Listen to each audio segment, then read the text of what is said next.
Good day, ladies and gentlemen. Pastor James Reese, Heaven's Light Ministries, preacher on patrol. You know, quicksand. You know, most people will never know the horror of being stuck in quicksand. I've experienced that when I was younger.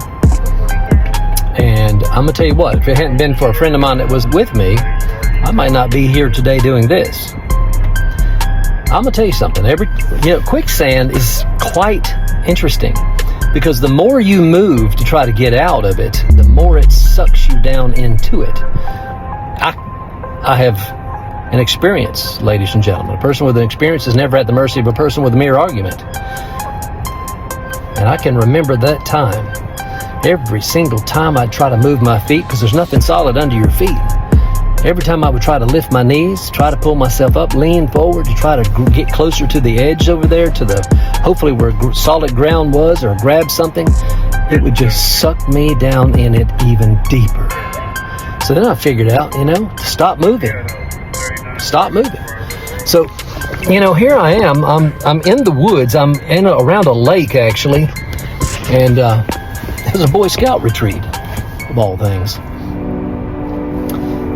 And my friend that was with me heard me shout for him. And he was able to throw a broken tree top down to me. And I worked my way out of that.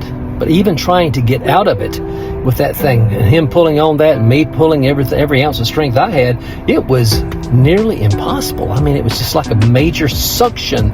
You move and it's like you're sucked back down into it.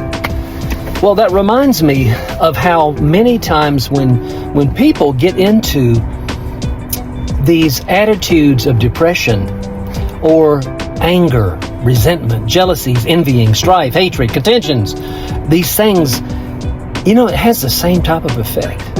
It's nasty. It's nasty. And the longer these people stay in this and they generate these thoughts and things and they respond out of hatred and envies and jealousies and all of these I just named, the more it sucks them down into it.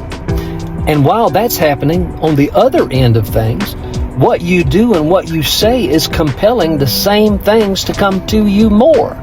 So you're generating this atmosphere around you that's pulling more negativity towards you to feed that disgusting attitude. It takes, I'm telling you, the peace of Jesus Christ can only be, I don't know of any medication that can pull you out of that. Psychologists and everything, they want to give you all kinds of pharmaceuticals to take this and that. I'm sure there's a place for that. But when you're in the throes and dealing with depression and all these other negative things, one of the only ways out is through the grace of God. His grace and mercy endures forever. The Word of God tells us that. Genesis to Revelation, 66 books, and He shares His love, His desire for us, and He assures us that He is with us, walking with us each and every day. Even when you are forgetting about Him, He doesn't forget about you. Even when you are dealing with a foul attitude, He's not turning the other way. He's right there with you. That's when we have to call upon Him. It's a conscious effort. We have to think about it. Make an effort to call upon Christ to help you through. He'll show you the light. Run towards the light of Jesus. Have a blessed day. Until I see you again at the appointed time, Pastor Jim Reese, Heaven's Light Ministries, preacher on patrol.